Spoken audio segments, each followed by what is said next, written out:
నమస్తే, welcome to NCN news. నా పేరు ప్రశాంతి. బులెటిన్లో ముందుగా హెడ్లైన్స్ చూద్దాం. నిడదవోలులో మొట్టమొదటిసారిగా నిర్వహించిన రెవెన్యూ దినోత్సవానికి విశేష స్పందన.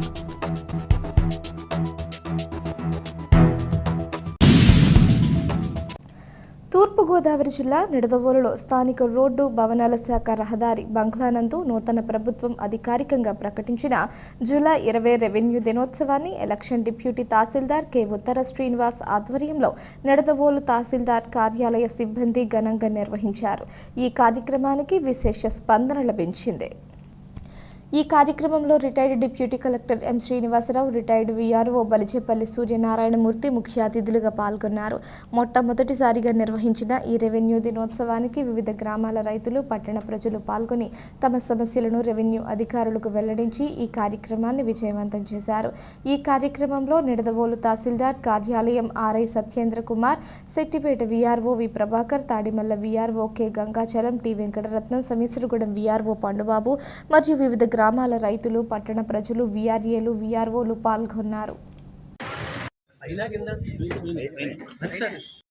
మనకు రెవెన్యూ అన్నది మన రాష్ట్రానికి కానీ గ్రామానికి కానీ మూలమైన ఆదాయ వనరు. ఈ యొక్క ఆదాయ వనరుని మన గ్రామంలో ఉన్న కార్యక్రమాలు అందుబాటులో ఉన్న కల్పన చేశారు, కానీ వారికి సంతృప్తికరమైన పనులను అందివ్వలేకపోయారు. సచివాలయ వ్యవస్థ ఉన్నా కానీ కొన్ని ప్రజల సమస్యలుగానే ఉన్నాయి.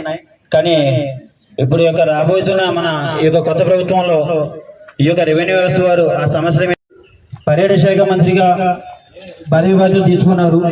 మన నిడదవోలు మండలాన్ని, నియోజకవర్గాన్ని మనమందరం అభివృద్ధి పరుచుకుంటామని, దీన్ని పర్యాటక ఆదర్శంగా తీసుకుంటారని కోరుతున్నాం. ముఖ్యంగా ఏంటంటే పెద్దలు తెలియజేసినది సార్,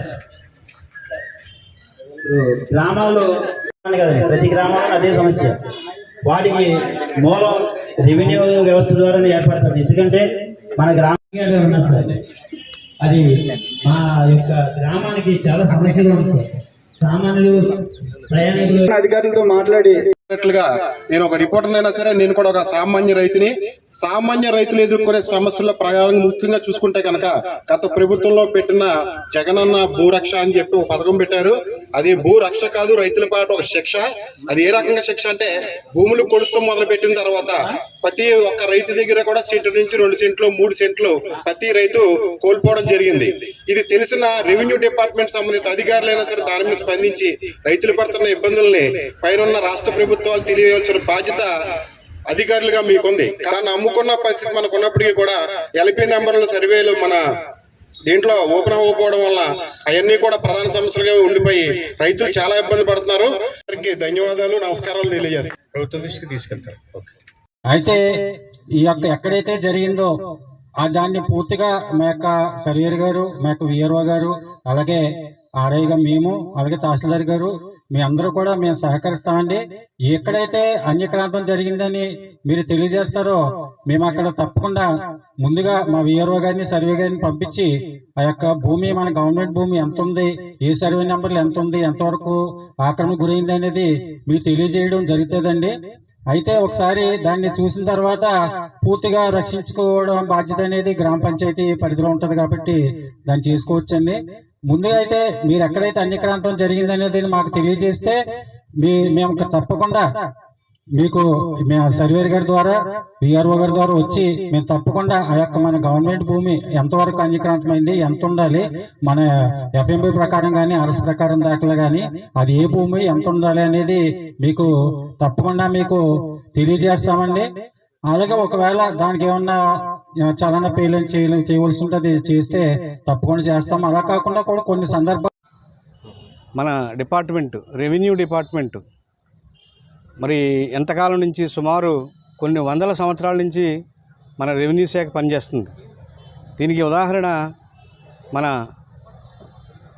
భద్రాద్రి రాముల వారికి గుడి కట్టించినటువంటి రామదాసు చరిత్ర అప్పటి నుంచి ఎప్పటి నుంచి ఉందో మనకి తెలీదు.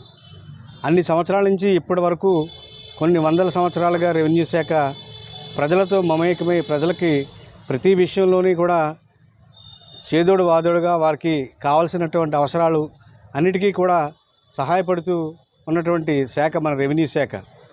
మరి ఇప్పటికీ ఈ ప్రభుత్వంలో కొత్తగా వచ్చినటువంటి ప్రభుత్వంలో మన రెవెన్యూ శాఖను గుర్తించి మన రెవెన్యూ మినిస్టర్ గారు అనేటువంటి అనగాని సత్యప్రసాద్ గారు, అలాగే మన గౌరవ సీఎం గారు చంద్రబాబు నాయుడు గారు, వారి వల్ల మన రెవెన్యూ శాఖకి గుర్తింపు వచ్చి రెవెన్యూ శాఖ దినోత్సవం ఫాదర్స్ డే, మదర్స్ డే ఎలాగో అలాగే మన రెవెన్యూ డే అనే విధంగా దీన్ని సంకల్పం చేసి ఈ సదస్సులను నిర్వహించమని ప్రభుత్వం నుంచి మామూలుగా వారలుగా కాదు, ప్రభుత్వం నుంచి రాతపూర్వకమైనటువంటి లిఖితపూర్వకమైనటువంటి ఆదేశాలు రావడం జరిగింది.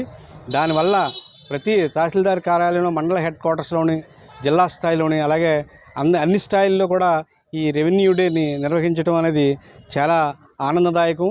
మరి రెవెన్యూ శాఖలో పనిచేస్తున్నటువంటి అందరికీ ఇది చాలా ఆనందం అని మన గౌరవమైనటువంటి మన ముఖ్యమంత్రి వైలి గారికి, తర్వాత రెవెన్యూ మినిస్టర్ గారికి మన హర్షధ్వానాలు తెలియజేద్దాం.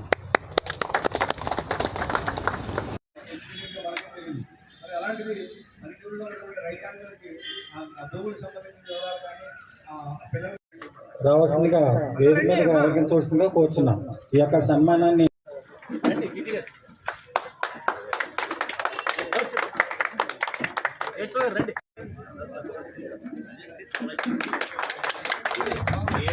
మా యొక్క ఆహ్వానాన్ని మన్నించి ఈ యొక్క కార్యక్రమానికి హాజరైనటువంటి